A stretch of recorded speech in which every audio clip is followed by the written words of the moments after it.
Hey, good evening. We start tonight in Washington, and if you were just watching along the live stream of Kevin McCarthy out of Washington on Capitol Hill talking about actually spilling all the tea on what just happened in that rebellion play out on the House floor, he's still continuing his remarks, so we're going to dip back in, then we'll pull back and we'll give you a little bit more context, but let's take that live and continue that live stream now. I'm trying to change all that and bring the body back so they can work together. But I think they did a lot of damage to us. Yes, sir. The House is trying to pass the immigration bills one by one. What are your expectations for that process now that you're not? Well, that's always been my goal.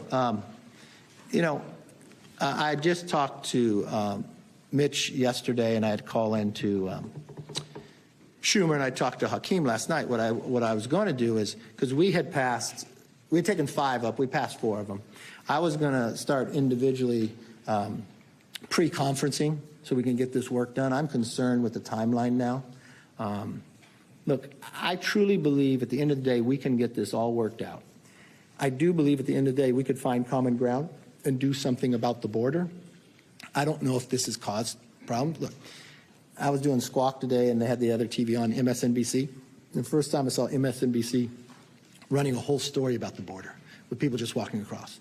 You know, Pritzker sent a letter yesterday about the immigration. Massachusetts governor, state of emergency. Connecticut. Everybody is becoming the #1. They cannot ignore it.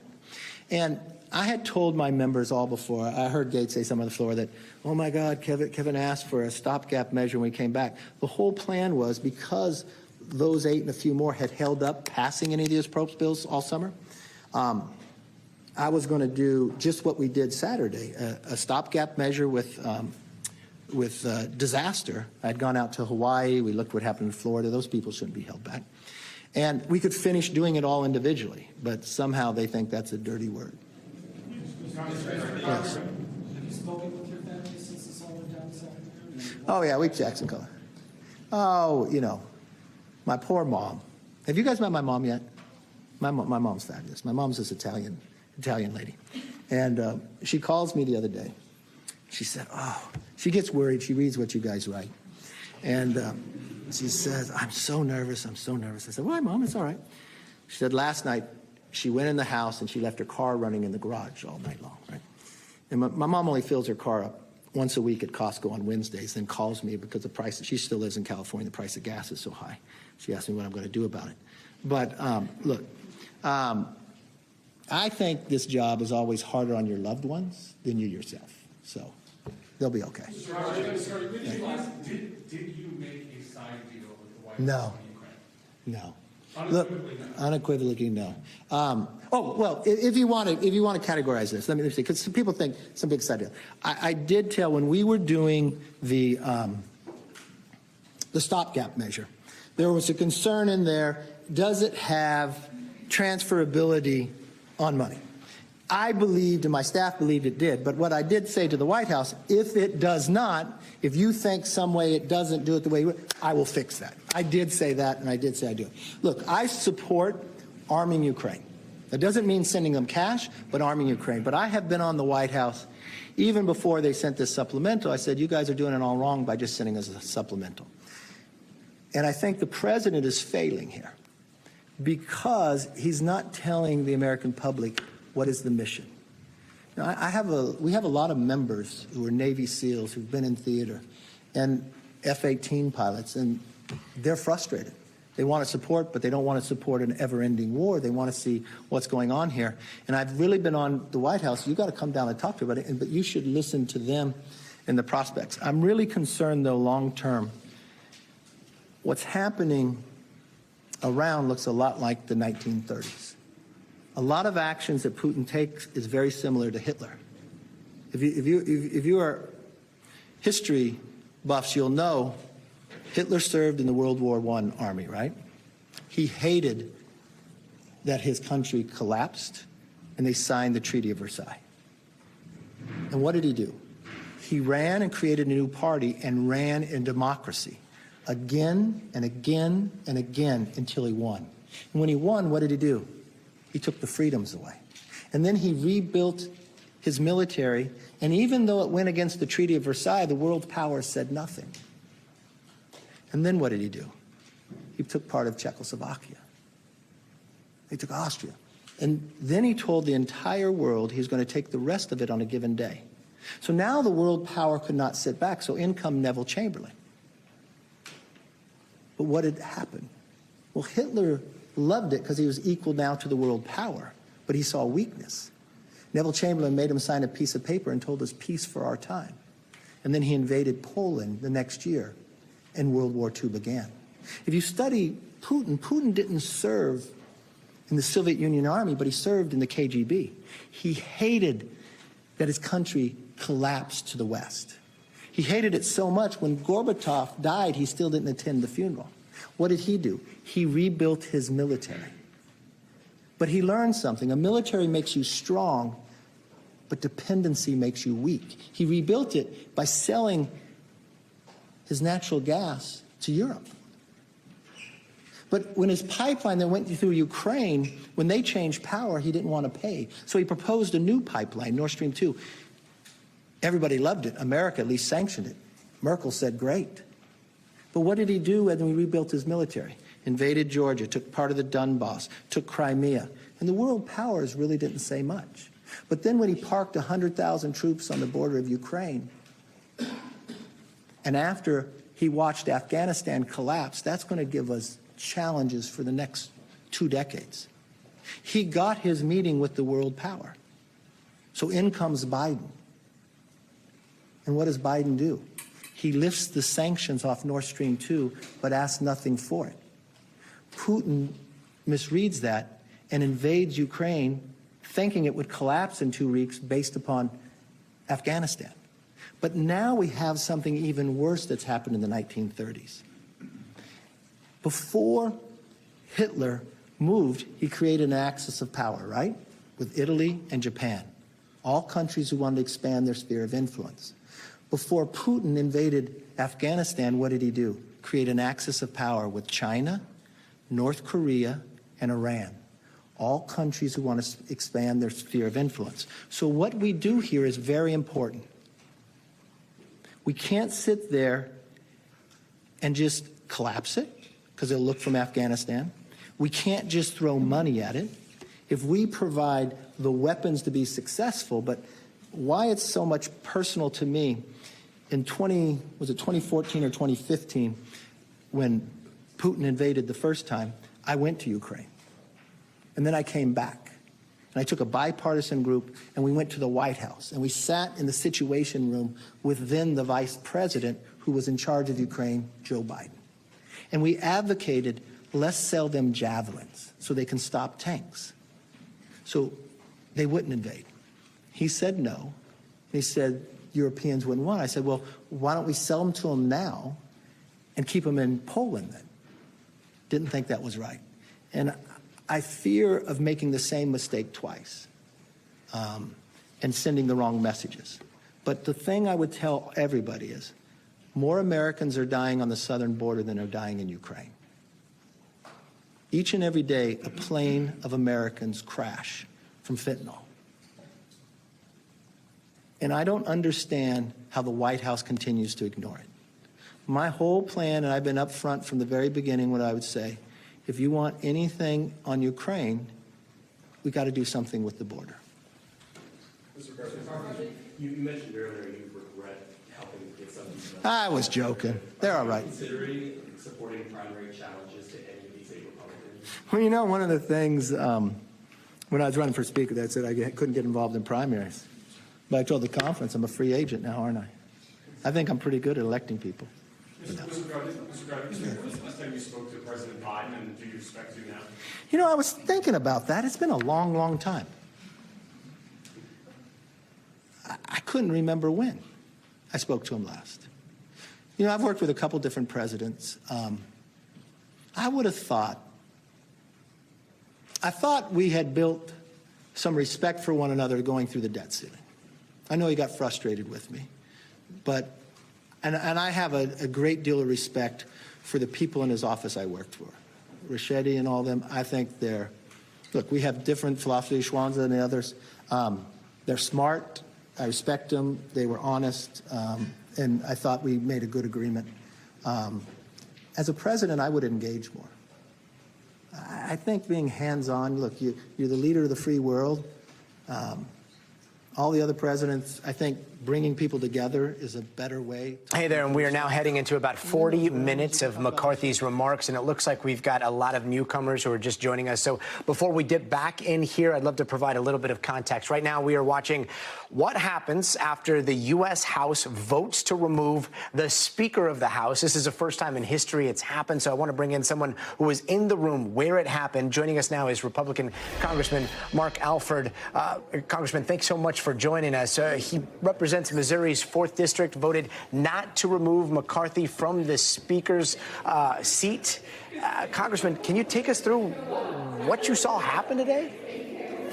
Well, a little bit of chaos, kind of like you're hearing now in Statuary Hall, a lot of activity here. But look, we knew that this moment was coming. We knew that Matt Gaetz and others who never wanted Kevin McCarthy were Speaker were going to pull this. It was only a matter of time when you get down to only having to have one vote to bring before the House of Representatives a motion of vacate. We knew this moment was coming. I think Kevin McCarthy knew this moment was coming.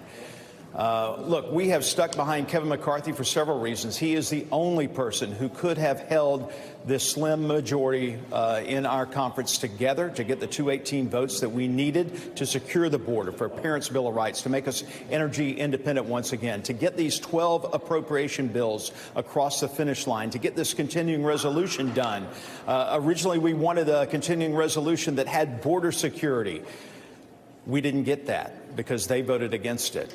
And now we're stuck, as you just heard Speaker McCarthy or the former Speaker say, with a border that is letting fentanyl across, human sex trafficking across, 6 million illegal aliens into our country each year. We are in trouble. And right now, the Republican ship does not have a rudder. They have told us to go home, come back Tuesday. We're going to have a forum where all the candidates now who want to put their names forward for Speaker will give their spiel to be Speaker, and then on Wednesday we're going to vote for it. We'll see what happens, but I think it's a disgrace what has happened to the Speaker, who has fought so hard for our conference and our country. Congressman, I'm sorry to ask this, but it does seem like we are starting to see a new playbook written in this almost asymmetric political warfare that's been happening in Washington. It almost seems as though the way it stands right now, all you need is a very small group of a dissenting minority to decide to boot the most powerful person in Congress. Well, that's right. This time it took 8, but this is something that Kevin McCarthy and our conference agreed to, and it passed through rules, that it only takes one person to bring forth a motion to vacate. Kevin McCarthy did that because, look, we originally, and I proposed and I supported to have a majority of the majority, a 50% plus one of our conference being able to call for a motion to vacate. That did not happen. In order to get the speakership back in January, Kevin McCarthy conceded. I think this was the Achilles heel, and it's going to be the same for the next speaker. It doesn't matter who you get to fill this. It is going to be a tenuous situation for any speaker. That's why it's almost an unbearable, unfathomable position to be in, to try to guide, to herd cats, basically, in a House that is divided. How do you put Pandora back in the parliamentarian rules box here? Well, you got to change the rule, and you got to get 218 votes to do that. That's not happening. I think we're stuck with this for the short time. But we're going to have to find a leader. And so, look, we're going to have to find a leader who's going to build consensus. But this is something that the 8 who voted against Kevin McCarthy are not going to stomach. And you're not going to find anyone, I think, any more conservative than Kevin McCarthy was or is to help bridge the gap and bring people together. Kevin McCarthy did not make deals with the Democrats. That was a lie that was propagated by those who wanted to see him out. Last question here. I know you don't have a crystal ball, but how long do you see this chaos ensuing? I wish I knew. All I know is that I did not give up my career, along with the other freshmen in this class, traveled 24 counties and 70,000 miles in my Ford Expedition to come here and put up with this bull. We have got to get on with the business of making America great again, rebuilding our military, cutting spending, and getting back to the business of doing business in America. Bring down inflation, reduce our spending. We cannot do that now. We are going back home after Matt Gaetz complained that we were technically on vacation for 6 months in August. I call BS on that. I worked my butt off in our district. We had 12 town hall meetings. We had fentanyl forums. We don't take breaks in Congress, so give me a break. Congressman Mark Alford, I know you've got places to be on this very busy night, but thank you so much for stopping by and joining us. Thank you, Gadi. A lot to take in there, and we are coming off that historic day in Washington where we saw a stunning rebellion play out on the House floor today. But here's a quick recap to bring you up to speed. A small coalition, Republicans, 8 Republicans to be exact, and the rest of the House Democrats voted to give Kevin McCarthy the boot from his job as Speaker of the House. Now, the moment it happened is bound to go down in the history books. Let's take a quick look. The yeas are 216. The nays are 210. The resolution is adopted. Without objection, the motion to reconsider is laid on the table. The office of Speaker of the House of the United States House of Representatives is hereby declared vacant. Hereby declared vacant. That happened, and this is how it played out. 208 Democrats and 8 Republicans joined together to vote McCarthy out of his role as Speaker. These are the 8 Republicans who broke away from the party. They said, nope, we don't trust McCarthy and the work he's doing. And take a quick listen to what one of them said when asked who's next. Who would you like to see as taking over as Speaker? You don't know yet? If you give me your name, I could put it in. Eric Rosales. All right, Eric, good deal. I guess that's where we're at right now. Literally time for jokes on Capitol Hill, I guess. This is an absolute doozy of a vote coming just 2 days after a government shutdown was averted at the last possible minute, which literally could have left millions of Americans without paychecks. We don't know who the next permanent Speaker of the House is going to be, but we do know who it's not going to be, and that is the man you see right there, Kevin McCarthy. I believe I can continue to fight, maybe in a different manner. I will not run for Speaker again. I'll have the conference pick somebody else. I hope you realize that every day I did the job, regardless whether you underestimated me or not, I wanted to do it with a smile. And if you follow the drama happening on Capitol Hill, that is probably music to Congressman Matt Gaetz' ears. He is the guy who led that whole ambush. Here's what he said. It's the benefit of this country that we have a better Speaker of the House than Kevin McCarthy. Kevin McCarthy couldn't keep his word. Turns out getting 200 Republicans to trust you isn't enough to stay Speaker.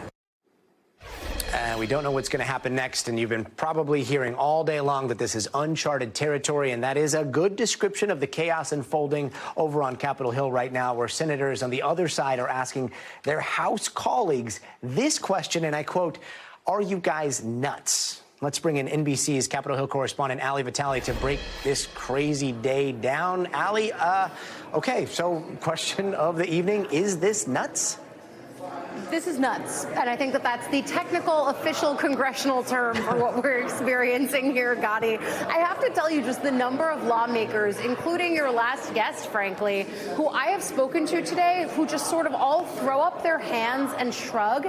They have used words like embarrassing, dejected to describe the way that they feel about their current House majority. These aren't Democrats that I'm talking to either, Gadi. These are other Republicans who are so frustrated by the mood and tenor within their conference that they have effectively eaten their own in ousting Kevin McCarthy from his speakership. In terms of where this goes next, you're right to say that it's uncharted territory. We just don't know what it's going to look like. That's why the conference is taking a beat here. They're not going to be in votes the rest of the week. That's not entirely shocking because this was actually supposed to be a week where they were working from their districts, so they weren't supposed to be here anyway. Of course, when they made that deal over the weekend for a 45-day funding extension of the government, this was supposed to be time that was used on appropriating, on figuring out how the U.S. should fund itself in the future and coming fiscal year. Of course, now that's off the table, and I will say there's a pretty big hint of irony to that, which is that Matt Gaetz put McCarthy in this position and officially triggered a motion to vacate because of the continuing resolution that McCarthy put forward, getting Democratic votes, and breaking a few other promises that he had previously made to conservative hardliners. McCarthy said he wanted to get back into the business of figuring out responsible spending. Now this takes them further away from the ability to figure out responsible spending. But I think the other thing that struck me was McCarthy and the way that he really held court there for quite some time. We heard a lot of classic McCarthyisms about how he never gives up and about the things that his parents told him. We heard about some of the key policy priorities that he often talks about with fentanyl and the border and the way that the U.S. pulled out from Afghanistan.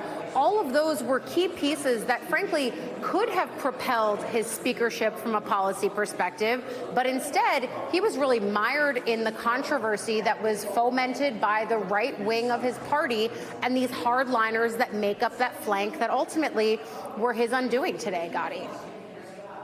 Okay, but Allie, what really happened? I mean, if we were at the hotel bar after this and we're talking about bad blood, I know that we just averted a government shutdown. I know that, he made this coalition and these compromises with Democrats. But in terms of that bad blood, according to Matt Gaetz, what did McCarthy do to deserve this?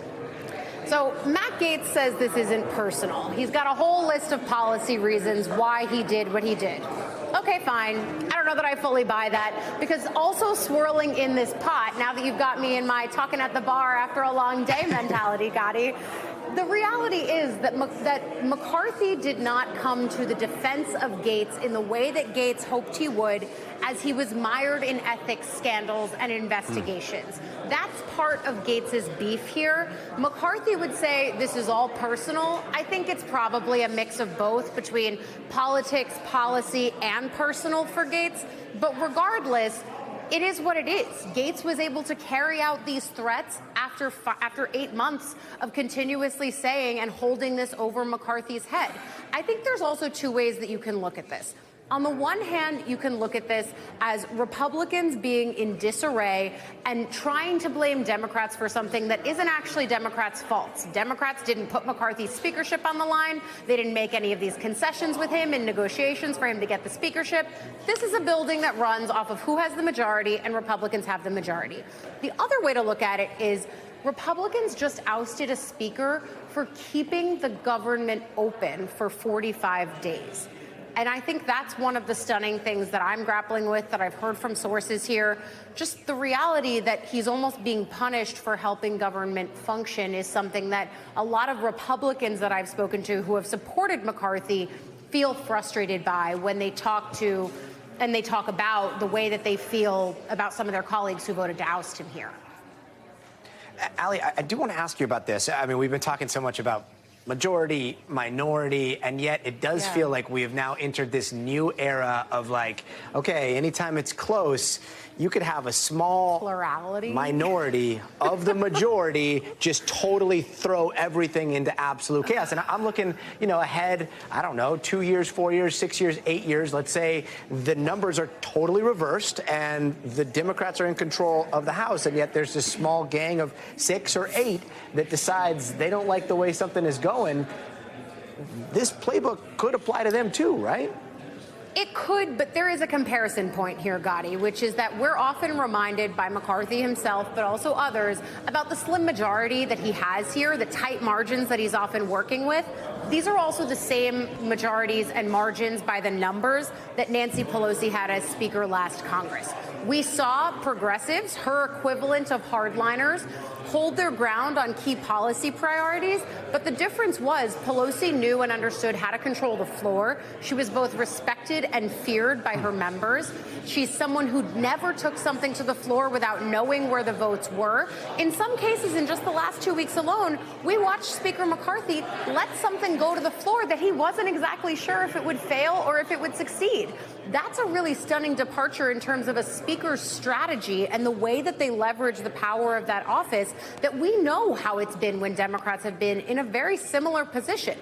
I think that that's one of the important points here, too, as we consider what this might look like going forward. You're thinking 2, 4, 6, 8 years from now. Yeah, but I'm thinking 42 43 days from now when the government funding deadline comes up again, because we're running up against a November 17th deadline where now they're even further behind on getting through those 12 appropriations bills and negotiating how that looks than they were when they first made that deal over the weekend.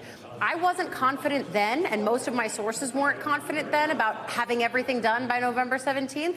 But certainly now, without an official speaker and having to fully go back to the drawing board, where one House of Congress in a divided Congress is completely in flux from a leadership perspective, that puts that deadline even more in crisis. And I think we're going to be doing the same shutdown dance that we did over the weekend, November 17th and into Thanksgiving, which no one in this building, or very few people in this building, are thrilled about.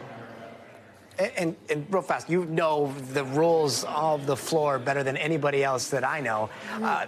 The next speaker, or even an interim speaker, what you were saying about McCarthy letting things go to the floor without really knowing how the vote's going to play out. The next speaker, do you think we're going to see a lot more militancy, or do they have the votes and do they have the support to kind of curtail anything like this from happening in the future? It just really depends who that person is. But honestly, as I look at the names that I've been hearing from my sources and from lawmakers, it goes back to what your last guest said, which is that if they did this to McCarthy, they could likely do this to whoever the next Republican speaker is too.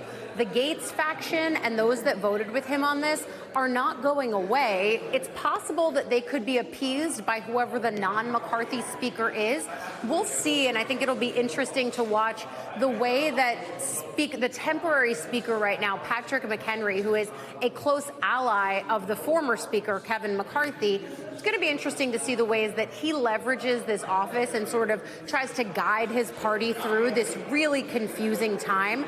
It's a frustrating time. People are really at each other's throats. I don't think we can understate enough how bad the blood is, not between Republicans and Democrats, but between Republicans and some other Republicans. Again, my text messages all day throughout the day as we got deeper into this vote, we're getting increasingly frustrated and livid from Republican members who were just venting against their colleagues. And that's not going to go away. You've seen people here today crying, actual members of Congress so frustrated by the process that they have tears in their eyes.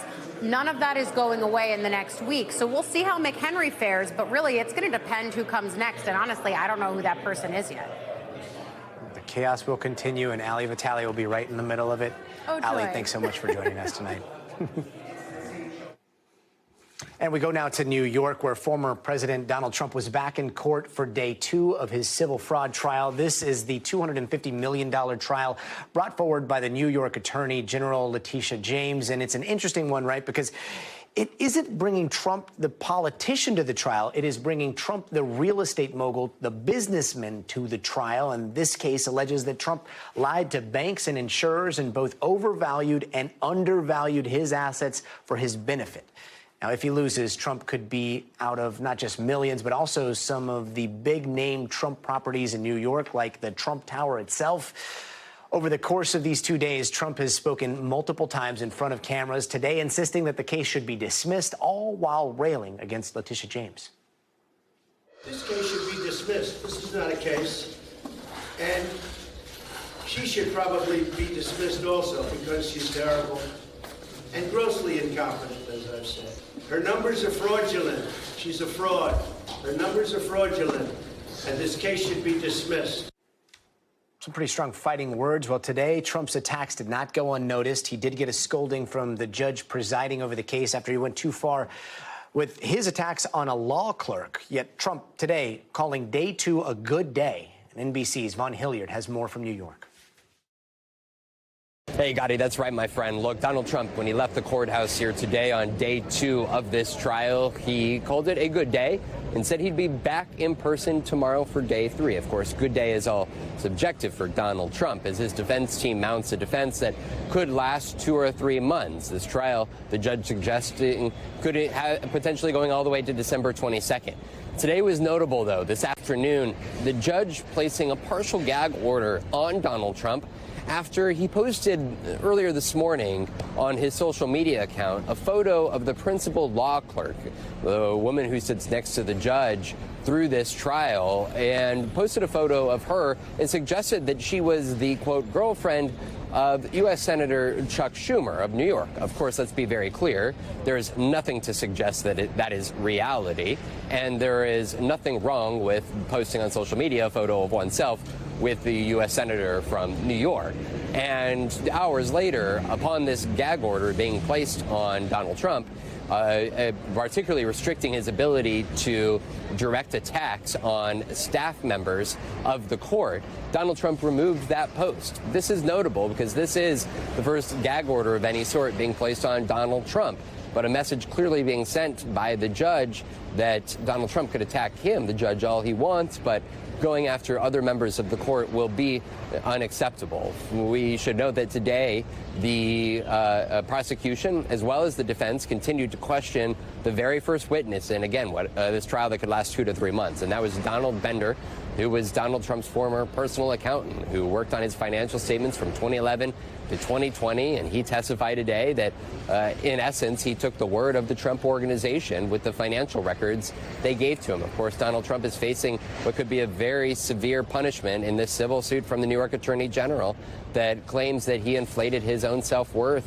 in the value of multiple assets and properties in order to gain favorable loans. And for Donald Trump, this is now up to his defense team to continue to defend the former president, somebody who suggests that he will continue to come in and bear witness to the prosecution and the defense's work in person here in Lower Manhattan. Gadi?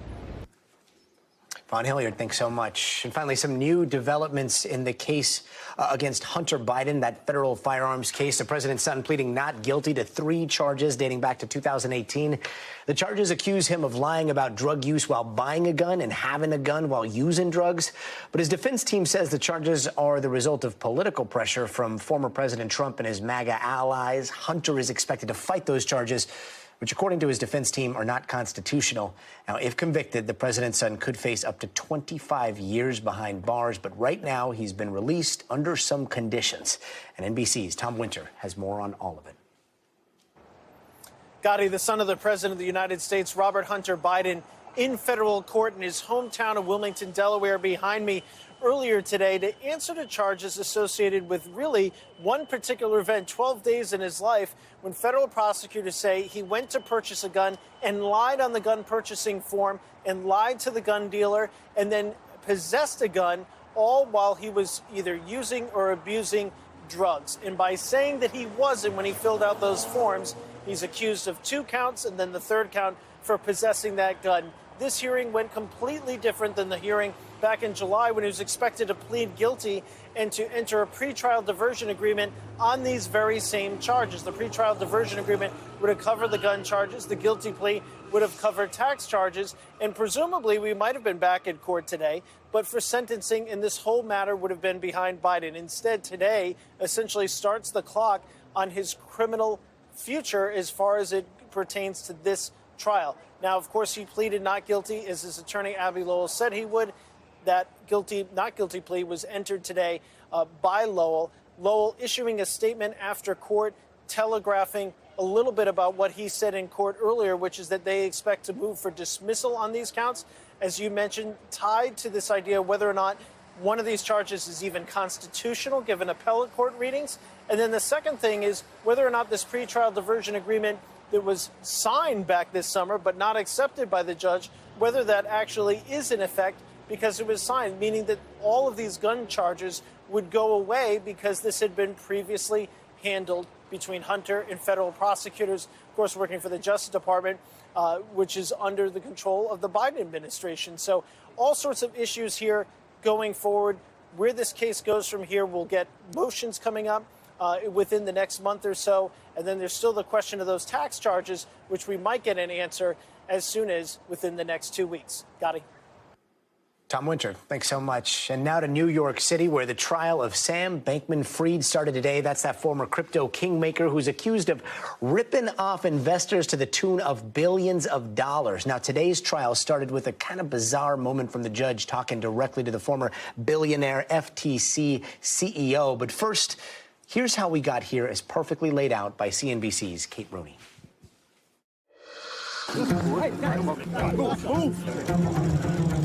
He had become a celebrity. There was no question. One of the richest people on the planet, and certainly one of the youngest rich people on the planet. He was on the cover of Fortune this year being compared to Warren Buffett. 30-year-old billionaire Sam Bankman-Fried, better known as SBF, saw a meteoric rise as crypto's golden boy. The more time I spent with Sam, the smarter I felt that he was. My goal is to be able to donate almost everything that I make. A seemingly altruistic billionaire looking to have a big impact. I don't give a shit about my legacy. Like, I care about the impact that I have. He struck me as somebody that was really trying to do something transformative. Which is why the crypto scandal that engulfed him shocked the world. News overnight, Sam Bankman-Fried is now in custody in the Bahamas. His $32 billion cryptocurrency exchange, FTX, goes bankrupt in a matter of days. $8.9 billion in customer funds are missing. I thought he was the Mark Zuckerberg of crypto. Is he now the Bernie Madoff of crypto?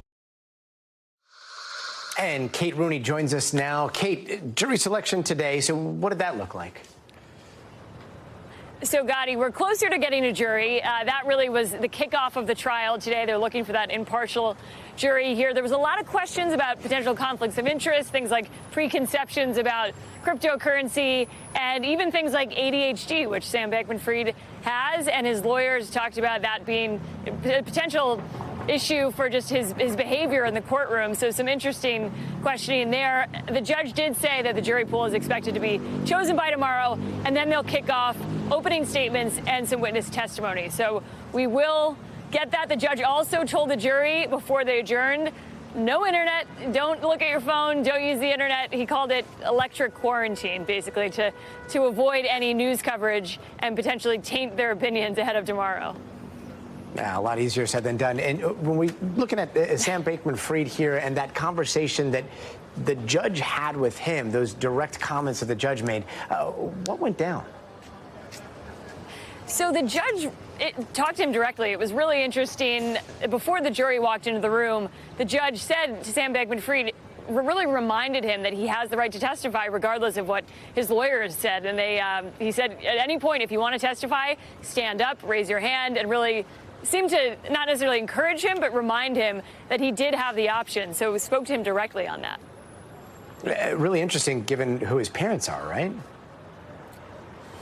They are both law professors, and at Stanford, that's really where he grew up, on that campus in Palo Alto. You would think that they would have opinions on this. We don't expect him to testify, and that has sort of been the legal expert opinion, that he may not take the stand, despite being so public in the last year or so, trying to kind of frame the court of public opinion, at least in the media. So it would be a surprise to most people if he did testify.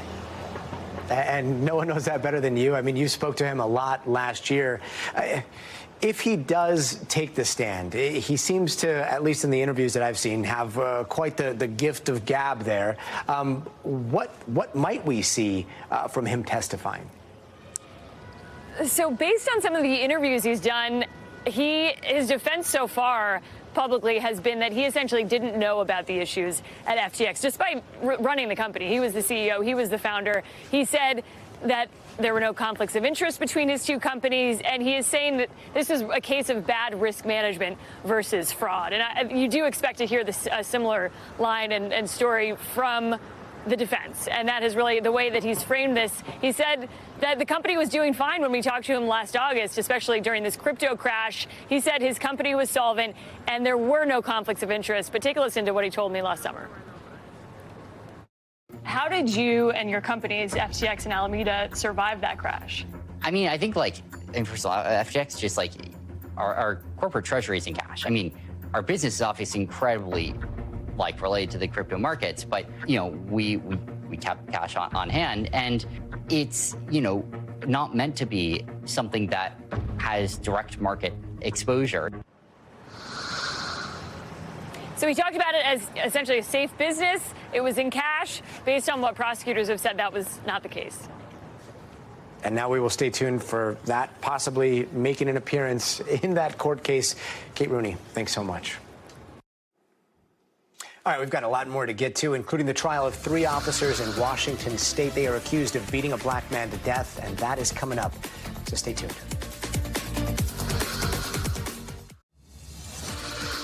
Hey, and welcome back. Here are some of the headlines we are watching right now. Attorney General Merrick Garland announced 8 indictments against Chinese-based companies and employees, accusing them of producing fentanyl and meth. Now, the Justice Department also alleges they distributed synthetic opioids. And Texas Congressman Henry Cuellar says he was not hurt after 3 men with guns carjacked him last night in Washington, D.C.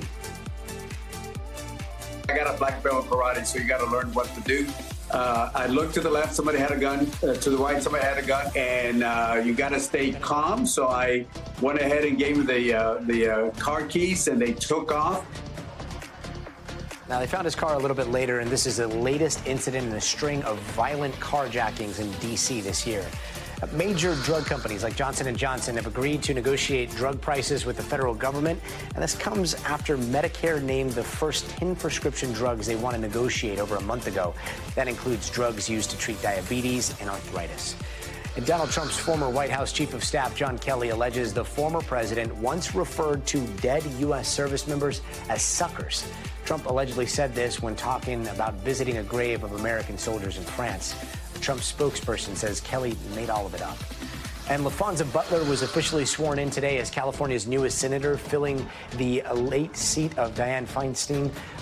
Vice President Harris administered the oath of office. Butler is the 3rd black woman in history to serve in the Senate and the first openly LGBTQ senator from California. And in Tacoma, Washington today, several police officers are standing trial for the killing of a man named Manuel Ellis. Today, prosecutors took the jury back to one night in March of 2020 when Ellis was headed home. They say he was carrying donuts he had just bought at a 7-Eleven. And as he got closer to a red light, some officers sitting in a patrol car called out to him, claiming Ellis had hit their car. Now, people watching everything go down say Ellis was tackled, he was punched, tased. We're going to show you what happened.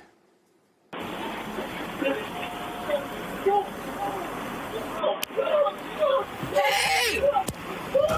Stop! Oh my God! Stop hitting him! Stop hitting him! Just arrest him!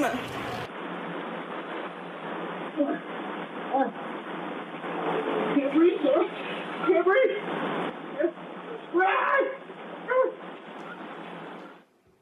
And not even 3 months later, we would also hear "I Can't Breathe" said by George Floyd the day he was murdered. Let's bring in NBC News correspondent Dana Griffith, who joins us now. Dana, the prosecutors are saying this was murder. What else are they saying? They're saying that they are going to bring witnesses who are going to corroborate that Ellis did absolutely nothing wrong and that these 3 officers were the instigators. Some of the things that they described today during opening statements was that he was tackled, punched in the head several times, choked into unconsciousness, and tased 3 times. He was put in the prone position as he was hog-tied, and a nylon spit hood was put over his head, and that a 200-pound officer later responded to the scene, sat on top of him for at least 6 minutes until EMS arrived, and when they arrived, he was pronounced dead. Take a listen to what else the prosecution spelled out during opening statements. The only thing he said was, "I can't breathe, sir." We know that all these 3 defendants heard him say it, but they chose to do nothing. They didn't help him. Instead, Mr. Ellis was told to shut up.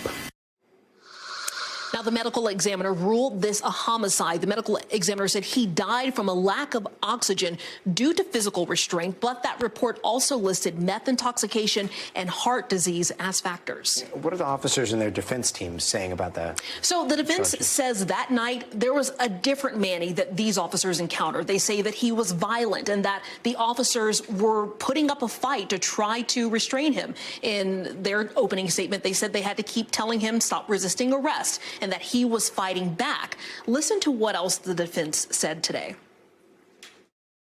The Manny Ellis that he talked to you about is not the Manny Ellis that faced Officer Burbank and Officer Collins on March 3rd, 2020 at 11:30 at night. That evening, the Manny Ellis that they encountered was aggressive, he was violent, and he was extremely high on methamphetamine.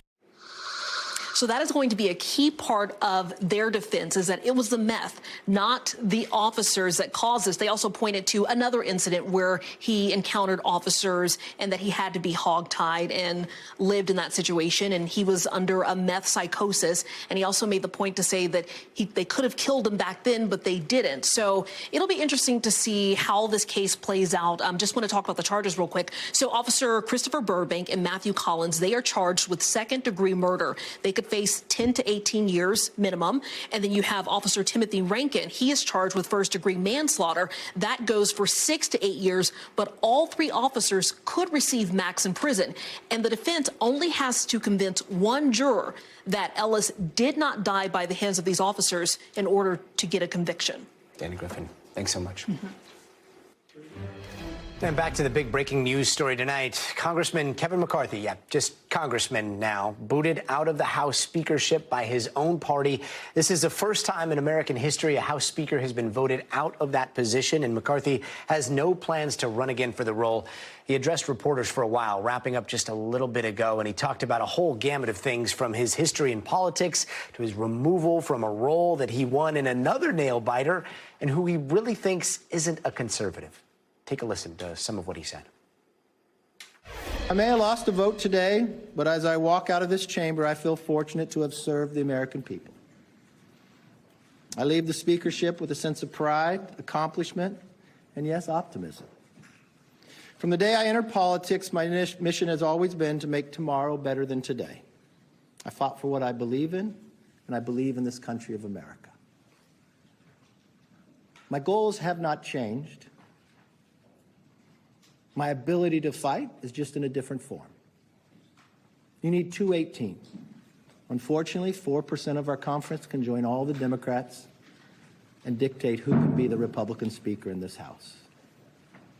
I don't think that rule is good for the institution, but apparently I'm the only one.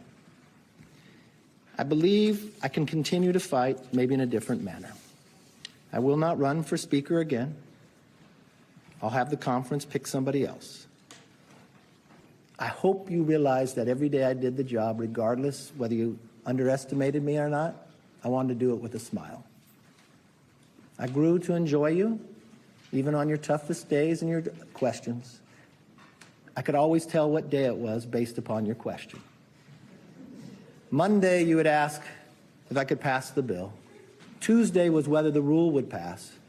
Wednesday was the greatest challenge ever to my speakership. And Thursday, when we passed the bill, you didn't think it was a very big deal. And it all started again on Friday. You know, I wouldn't change a thing. For those who said about what we accomplished, I'm proud of what we accomplished. From the Parents' Bill of Rights to our energy bill.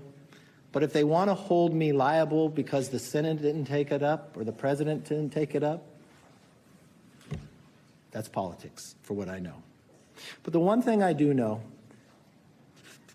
this country is too great for small visions of those 8. To any child that are listening and who are coming to visit the Capitol, this is a place I want you to visit.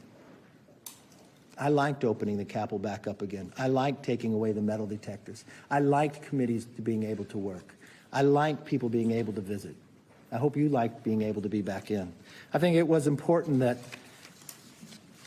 that members actually show up to work as well. You know, to paraphrase Lou Gehrig, he said, I might have been given a bad break, but I truly still consider myself to be the luckiest man on the face of the earth. I'm not going to blame anybody. There's not blame anywhere. Look, I give it as good as I get it, right? So you know the challenge. I knew going in. You would take a poll all the time. Is he going to get thrown out this week? But you know what?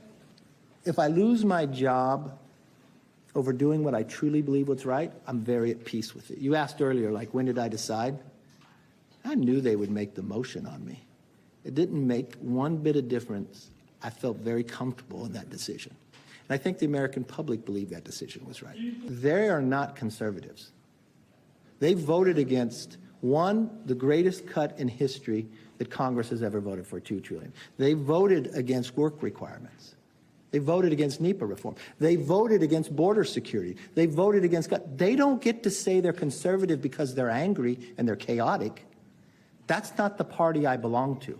The party of Reagan was if you believed in your principles that you could govern in a conservative way. They are not conservatives, and they do not have the right to have the title. And coming up, we are going to take you around the world. We've talked a lot about automated cars clogging up the streets here in California. But also, did you know that a lot of the driverless cars on the streets out west are actually connected to China? We're going to explain that coming up in just a bit.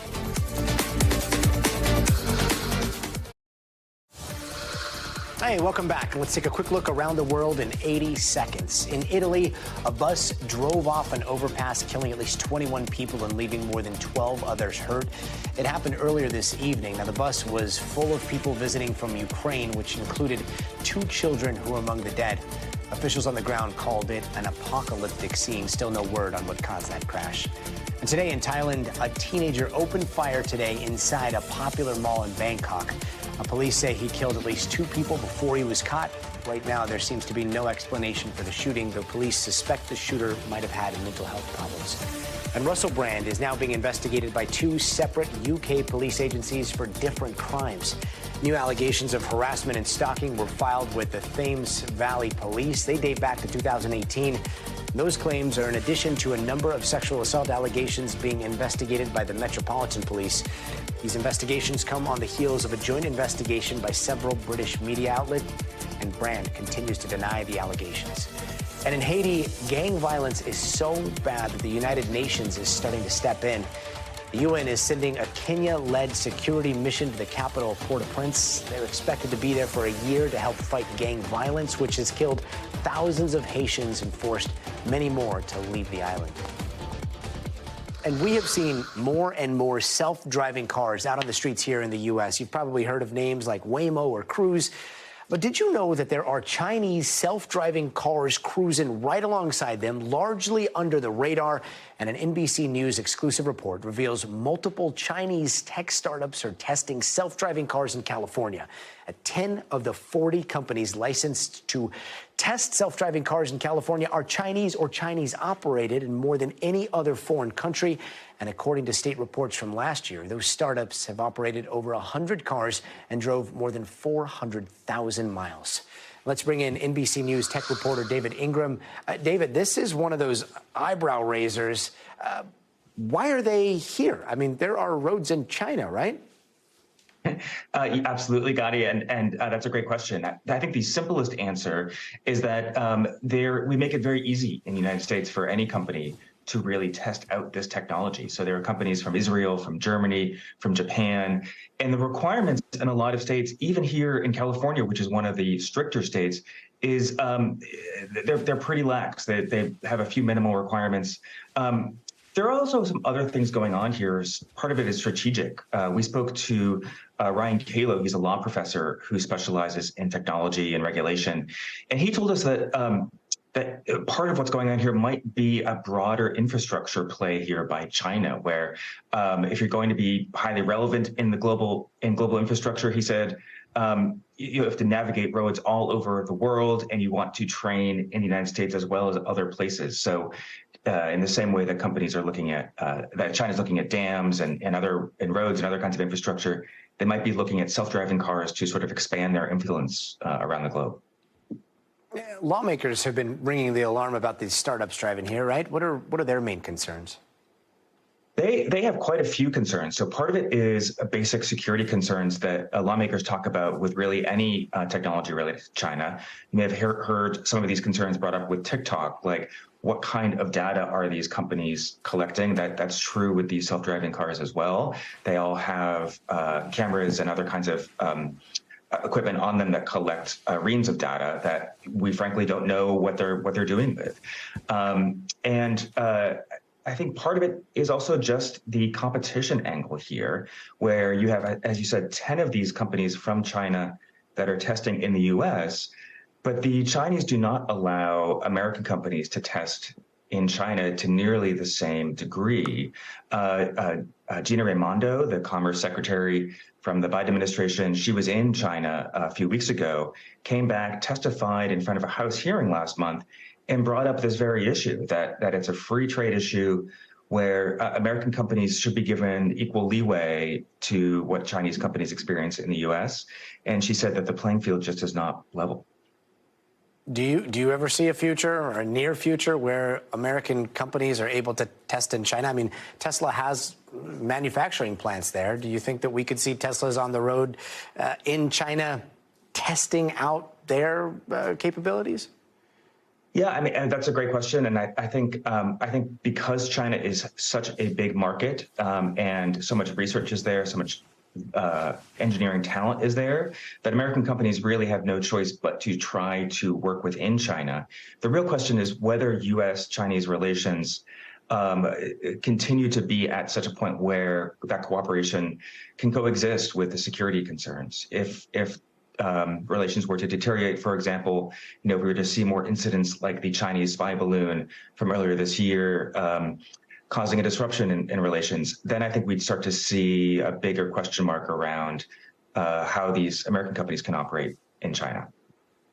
Concerns over balloons, concerns over TikTok, now concerns over self-driving cars. David Ingram, thanks so much for joining us. And that does it for us tonight. I'm Gadi Schwartz. We'll see you here tomorrow. But until then, stay tuned now.